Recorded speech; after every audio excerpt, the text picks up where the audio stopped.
episode of Stuck in the Truck. This is episode 69. This is an awesome feeling to know that we've been doing this for 69 weeks. This is a pretty cool feat that we've been able to do. And as you guys have been seeing, we've been really blessed with bringing on more and more guests onto the episodes here at Stuck on the Truck to bring more value to you guys. So as you can see, as I'm driving today, we have Richard Walsh with us, all the way from Wisconsin, which means he got up early to be on our show to give you some valuable information about getting out of your way. He's a book writer, author, podcast host, and he's all about helping you get out of your way and to become a huge entrepreneur, leader, and growing yourself. So, Rich, I want to say thank you for coming on the show and tell us a little bit about what you do and your show and book. Awesome, Michael. Thank you. Well, I want to thank you for having me on, man. I really appreciate you. You know, I'd say taking time out of your busy schedule, but since you're driving in your truck, you're not. You're just Exactly. business as usual. I like that. I love this. I love the concept. Again, Richard Walsh. I am author of the best-selling book, Escape the Owner Prison, The Contractor's New Way to Scale, Regain Control, and Fast-Track Growth While Loving Life. So the premise behind the book was I spent my first 20 years in business doing everything. Right. I built a very successful business, but I wore every hat. I did everything possible, and it almost killed me. 08, 09 taught me that watch how, you can lose everything overnight with the crash then. And that happened to me. Big family, 6 kids, wife, everything else, kind of had to restart, reevaluate. So I really learned okay, maybe my identity and being in business wasn't the optimal thing for me, doing everything. I got to find a way to, have other people do this because I'm an entrepreneur. I wasn't going to work for someone else. It's just not in my DNA. I can't do it. I'm a good employee for a short period of time. Then I want to run the show. So I can't, I get asked to leave.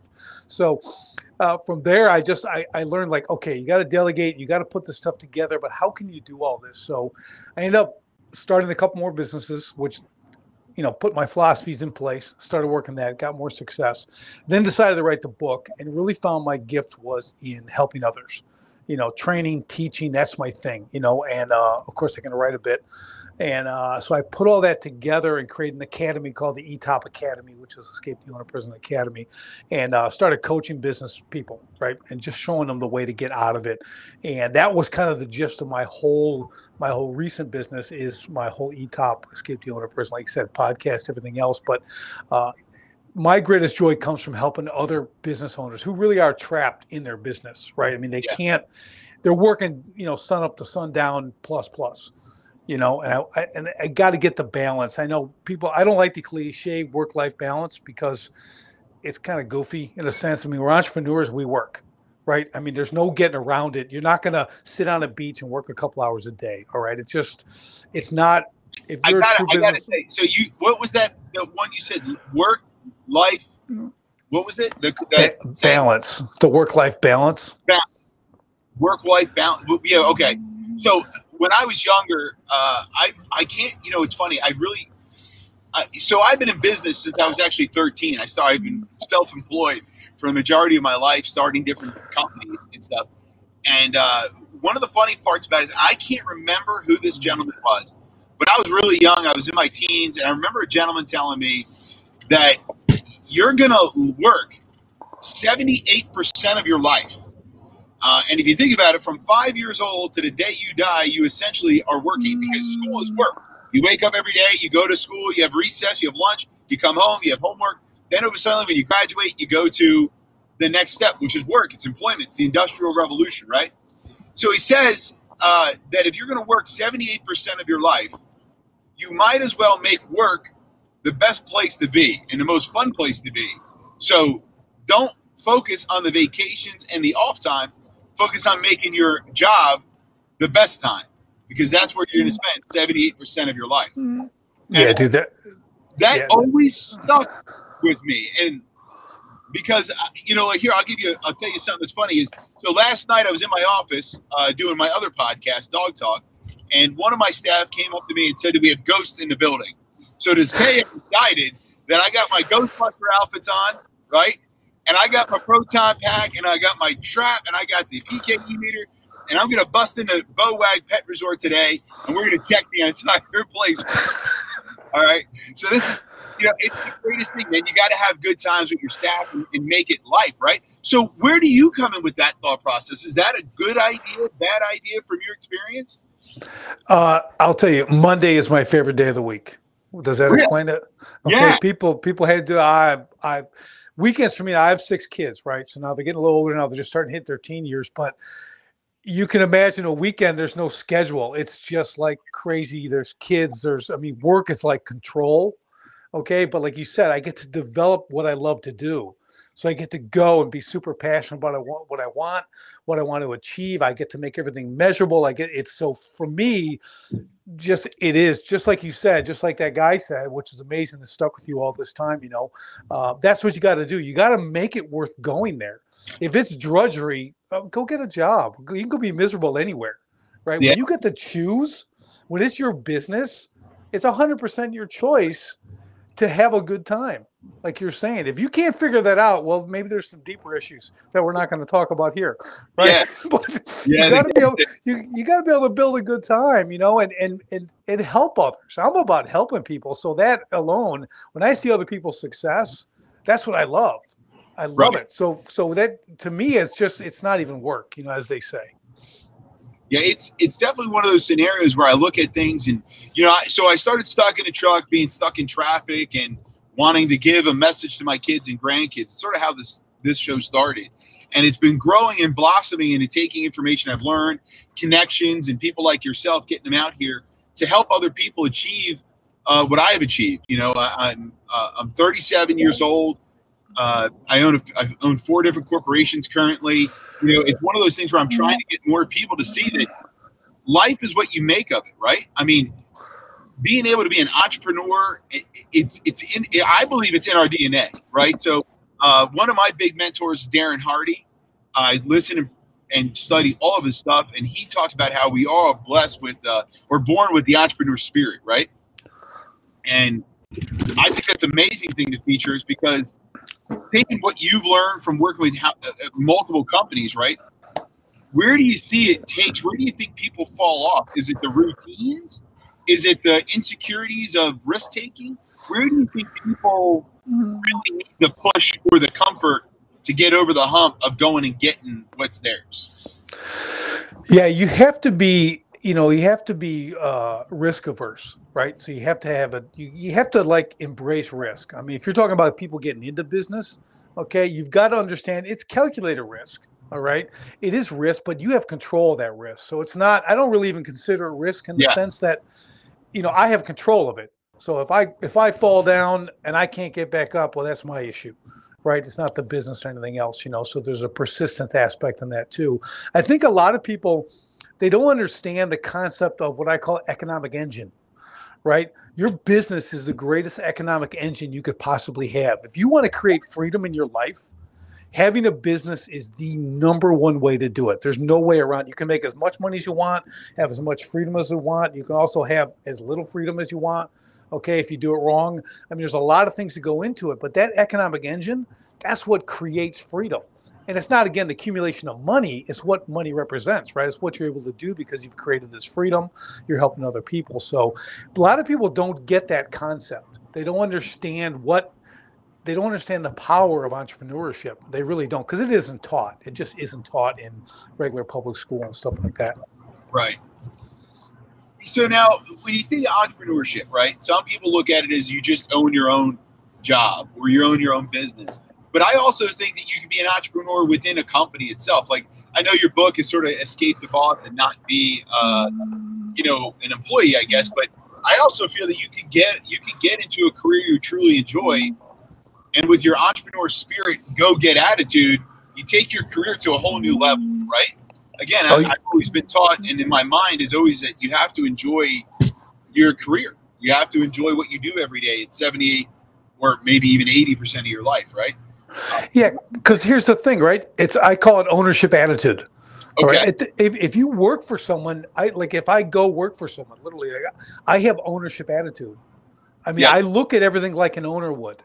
Okay. Would I leave that trash on the floor? No, I want to pick it up because I don't want to look at it. I know it's not my job. I don't do it. It's not my job. Right. I bring more value than I'm being paid for all the time. whether it's in my business or if someone's working for someone, that's what you should be doing. How excellent can you be at your job? That's ownership mentality, right? That's understanding that it's really understanding business to the level like, yeah, you've got 9 people over you, or there's an owner or whatever, but you got to put yourself in their shoes. What are they doing? What are they providing? How can you contribute to the success of that business? Because what's that going to do? Help you make more money, climb the ladder, whatever the result is. You being excellent is what it's all about. You can't look at businesses like, oh, these guys, it's the man, it's this. You've chosen to be there. So just make it excellent. Be the best you can. Be the last one who's ever going to get cut from the team, right? Right. Yeah, it's a really good, neat, like thought process to really put into play. I mean, I've always said that even Richard Branson says that the most valuable asset a business has is their employees. And sometimes I don't believe all employees realize that they're only assets if they take the right attitude to the company. Obviously, if they act like the company owes them something, then obviously they're not truly an asset, right? But I guess with what you're saying, the ownership attitude is a really good way of understanding. And what Richard Branson says is how valuable you become, right? Because if they want to own the business, they take it as their own. I think it's a valuable thing to look at.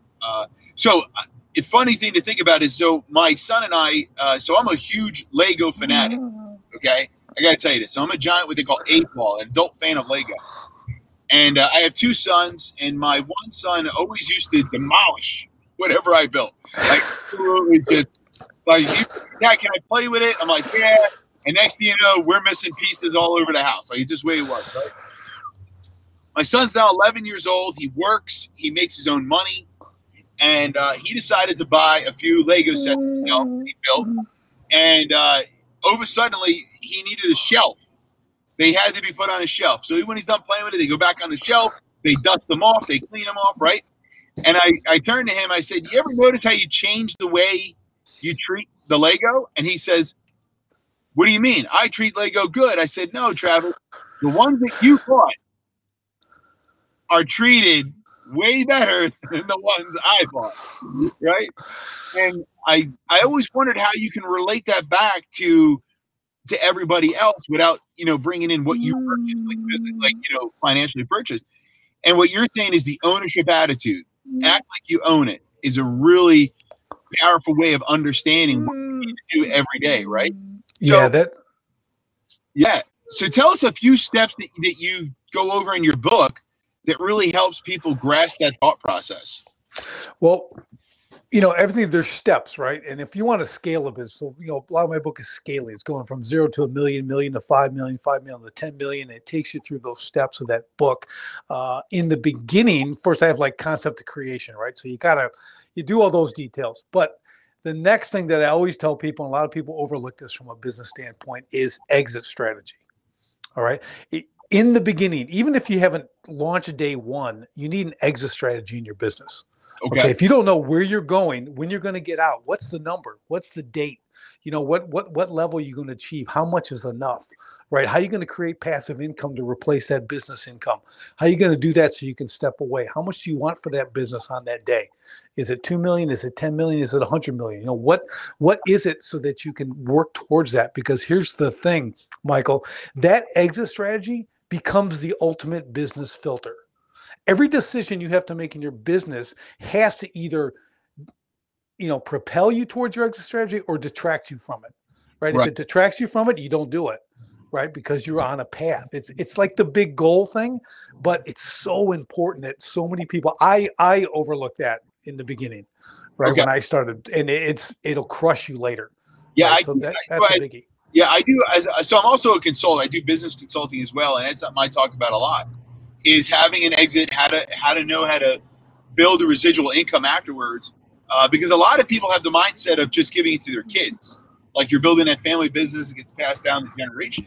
And I always tell people it's one thing to look for that, but is it fair to your children?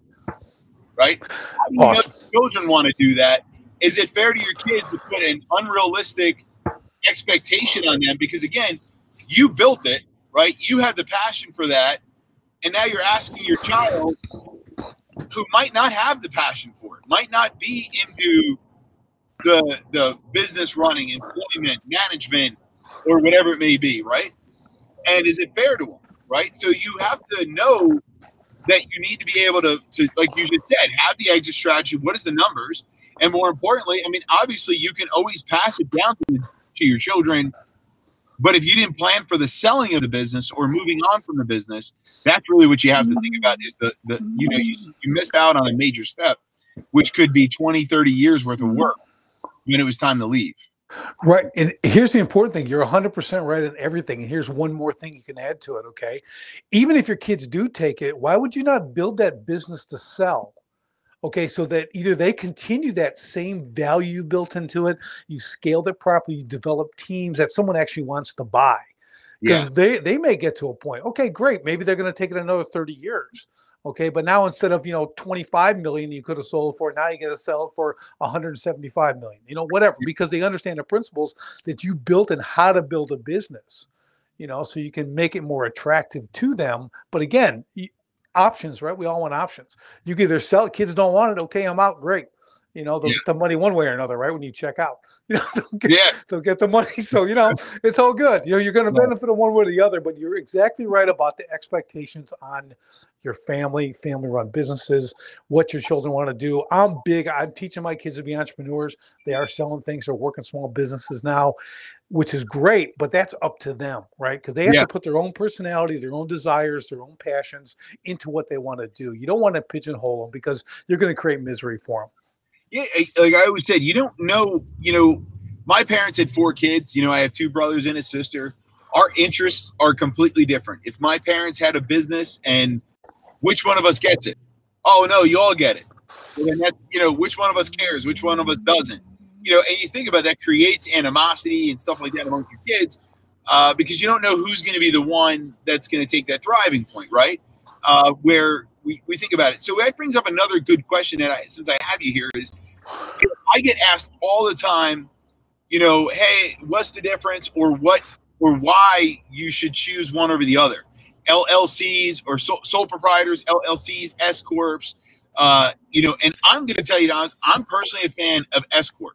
I think it's the best way to go because it already sets you up for possible investments, selling, so much. It just literally sets you up, and you might as well start from the beginning that way, right? Now, everybody does things differently, especially when you have no idea what you're doing, and you contact the accountant, and the first thing they say is, "Oh, you need an LLC," which is always the cheapest and easiest way to go, right? So, what are your thoughts on somebody with a small business getting started? Where do you fall into your opinion with sole proprietor, LLC, and then corporations? First thing I'll say, never be a sole proprietor. Never. Never. You're asking for audits. You're having red flags. You're going to mix because this is what happens with sole proprietor. They mix their personal with the business. The accounts, the credit cards. It's just a big hot mess, right? And there's no protection there. Okay, you're setting yourself up for a complete risk. Okay, you're talking about risk, right? Everything that you have can be taken away in one swoop. Right. So the first thing I recommend is get a good tax strategist. Okay. Not accountants are good. They do numbers, but they're really not going to give you the strategy to go forward and how to avoid tax legally. There's you can be Amazon and make 180 billion and not pay any tax. That's all legal. Or you can be you and make $1 million and not pay any tax. Whatever it is, I don't care what the number is. You need to take advantage, but you're not going to know 77,000 pages of the tax code. So you need the right team to help you. So I'm with you on the S corp. I love it because I can also do a blanket corporation and do other, do some DBAs underneath that, so you have the corporate veil, as they say, that can protect you. But you really need to understand, like you're saying, you need to understand the power of this. And there's different levels even in that. Okay. When you're setting up these corporations and things, you really need someone who knows what they're doing. Don't just pick something. Like if you're quick to get started, you want to get a business going, and great, you file as an S corp, you do that. But there's detail inside that, as you know, right? There's a lot of different levels inside that, and there's accountability you have to do constantly, and reports and things like that, like monthly. There's meetings you have to do. There's all kinds of kind of important stuff you have to do. There's ways around those too. There's ways around those too. Right, but again, you have to have the right you need to have the right team in place that's going to help you with that.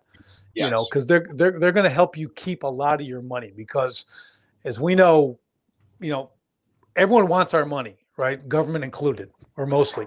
Okay, so they want your money. So if you can legally keep it, that's where the power is, right? That's what part of having a great profit margin is about too, is being able to keep more of what you earn. That's what it's about.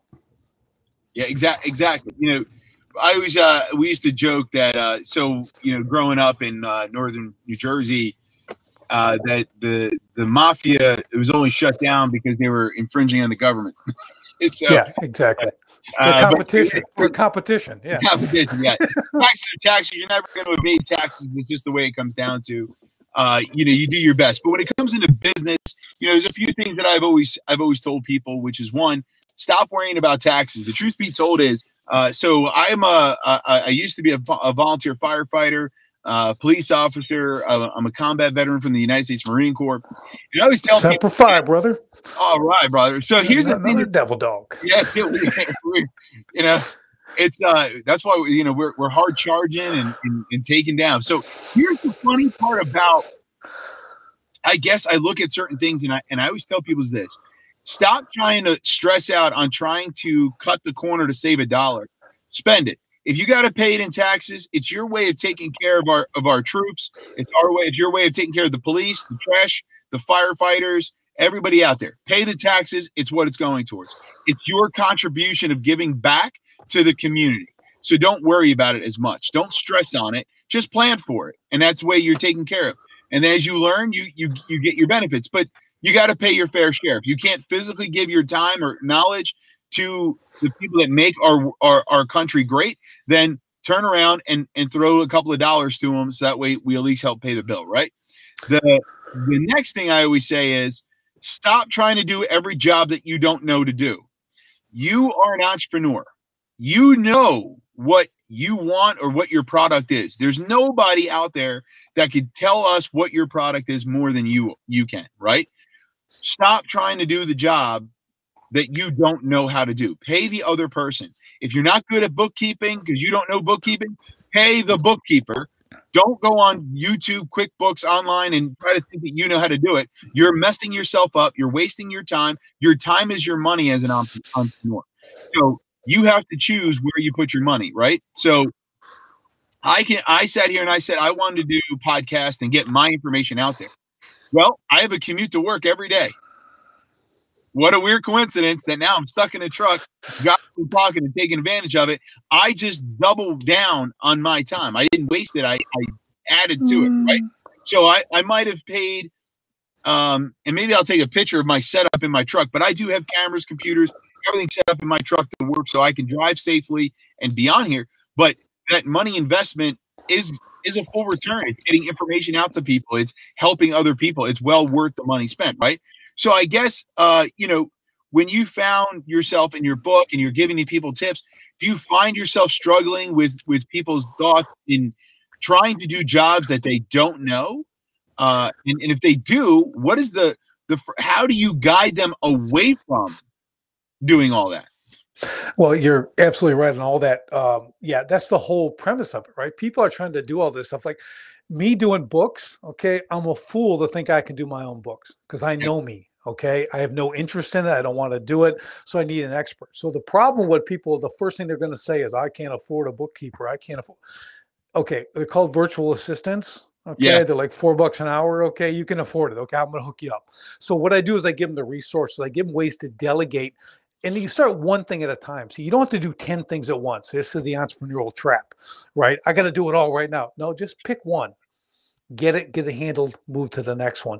And like you said, the investments in freeing yourself, freeing your time, like your ability to be mobile like you are and do this podcast and bring this information is brilliant, right? This is, you're adding to what you're able to do without taking away additional time. It's the same time you got to travel, to office and everything else. You're making use of this. Is what they need to think about in delegation. This is what it does. The more people that are able to do the work that you don't want to do, especially, I have a thing called the 5% rule. You want to focus on the 5% of what only you can do, right? Okay. No one can do vision. No one can, you got to have mission. You got the 5%. Other things, If you're cleaning toilets, okay, if you're cleaning the toilet at the office, okay, that's some misguided priorities, right? Someone else can do that for 10 bucks an hour, right? You shouldn't be doing Yeah. that stuff. So you got to be able to delegate out that $10, $15, $20 an hour stuff. You're the big hitter, right? What's your time really worth? So once they calculate and figure out what their time is actually worth, they're going to start seeing that, hey, I don't need to cut my grass. You know how much I make in an hour and a half that it'll take me to do that? Or the time I can spend with the family instead of cutting the grass at home, right? Little things like that, they got to start getting that in their mind and start looking at things, understanding, okay, that's not in my 5%. That's not what I do. You know, Yeah. someone else needs to do that. I know for me, so when I started realizing that I was becoming a better leader and business owner was when I started calculating my hourly wage into estimates. So when I'd get like a fence quote or work around the house, a plumber or HVAC, anything that would be fixed, right? You try to get the professionals now first to give you like an idea what it would cost, right? And when I started looking at their labor versus my labor, so this is a couple of things that I put in. This is a true story. It happened over the summer. I utilized it to teach a lot of people. I put a privacy fence on my property to keep my dogs in and stuff like that. So everybody kept telling me that it's so easy to put up a fence. We could do it in a weekend. All this other stuff, right? And I'm thinking in my head, going, number one is I don't dig holes. I'm very bad at it. I had 3 discs in my back. I got arthritis in my shoulder. I've had hernias. I got bad knees in the Marine Corps. I'm good. Digging a hole and trying to put up concrete. That's no bueno. No bueno. So I'm just like, I'm not going to do it. It's not good for me, right? So I got the estimates and I sat there and I showed everybody that was trying to tell me that I should do it. I said, let's do the math here. They took 4 guys. It took 4 guys and they put up my entire fence in less than 5 hours. So that's not 5 hours. That's 20 hours because you had 4 guys doing work in 5 hours. That's 4 times 5. It's 20 hours. You take your hourly rate times that by 4. Right, or times it by 20, I'm sorry. That's your actual cost. Now you have to look at your estimate and see where that is to see if that matches up. Because the material is never going to change. The material costs are the same, but the labor cost is where you're at, right? And my hourly rate versus their total, right? I was more expensive to dig that fence because it was also going to take me way more than 5 hours to do. It's going to take me 20 hours, probably plus some, because I have no idea what I'm doing. And I would have to try to get help. Right. The other thing I always tell people is think about it this way. You also have to physically recover. If I tried to dig all those fence posts, I'd be laid up for weeks. Never mind, the 5 hours or 20 hours. I'd be laid up for weeks in pain and agony. And how much is that taken away from your profession, your moneymaker, what you do, your passion, your vision? So you have to put the equations out there, and again, one entrepreneur to another, you always want to help another guy grow their company and things like that too, because again, that's what makes the economy. If you hold your money, there's no economy. You have to spend it. You're absolutely right. You got to go around. And like you're saying, if you hold on to your money, other people are going to hold on to their money, right? Yeah. So you're going to be attracted to other people who don't want to spend. They're going to low bid you. They want to do all that stuff. When you're good to salespeople and you listen and you buy, guess what? People are going to buy from you. You're exactly right. Here's a good example. You're talking about the post hole digging. I deal with a lot of contractors and roofers and things. So I'll see guys post, yeah, I carried, 37 bundles up the ladder, to show the guys I can still do it. And they're stacking bundles on the roof. I'm like, can I tell you why that's not wise? I know you think you're all tough and you're a bad lad and everything else. That's cool. We've all been there. But what happens when you take a header off that roof and now your business doesn't function? Are your guys going to be impressed? Are they going to be impressed to have to go find a new job to make money? Because they will the next day. Okay. Yep. They're not going to care about you being in a hospital. Yeah. All they're going to know is they don't have any money because you don't want to work on the business. You literally want to be carrying bundles up a ladder. Are you kidding me? So as long as you got to get past that hardcore, like I'm like you, I'm a jarhead, right? So early when I got out, I started the work. I mean, I just did everything. I'd shovel 35 tons of gravel in a day with a wheelbarrow and a shovel, right? And go spread it in yards in Arizona and stuff, right? Just heart loved it. I'm like, I'm Yeah. sweating. It's 100 degrees out. I'm a tough guy. Well, after years and years of that, you finally realize, like, hey, it takes its toll, like you say. I still try to stay fit and do stuff, but man, I am not doing that. Okay, Yeah, I understand now. So not worth. that's great point on that. But people need to understand the value of their time. That's it. That's why that 5% thing is so important. They really gotta get that in.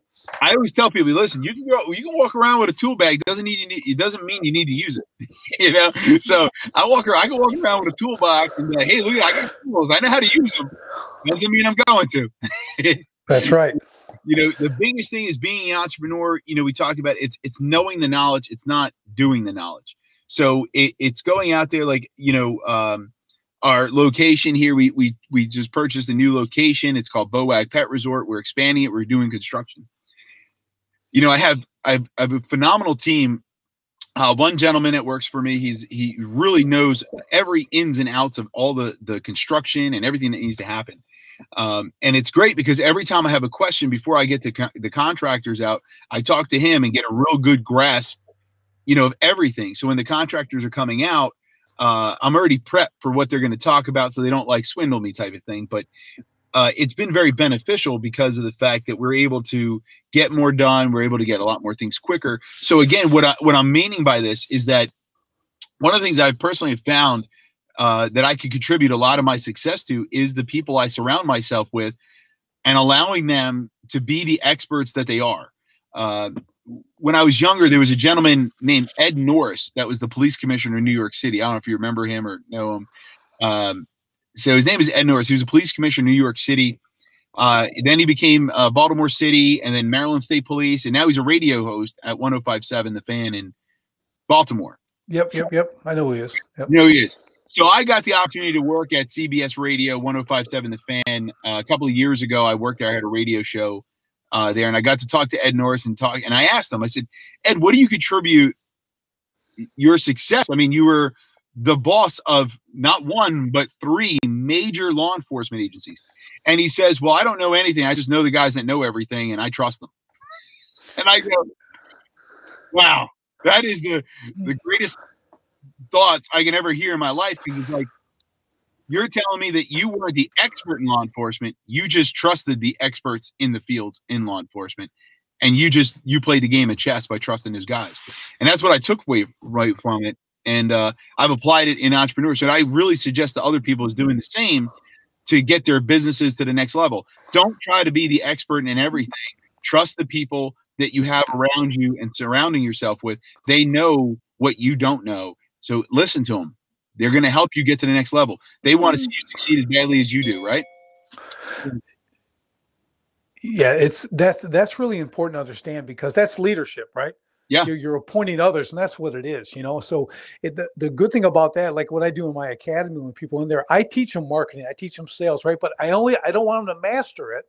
I want them to understand it, like you're saying. So when the guy comes to pitch you a marketing plan, they want to sell you on this, you can put the BS filter on, right? Yeah. You understand, like, that's not making any sense. I know what I mean?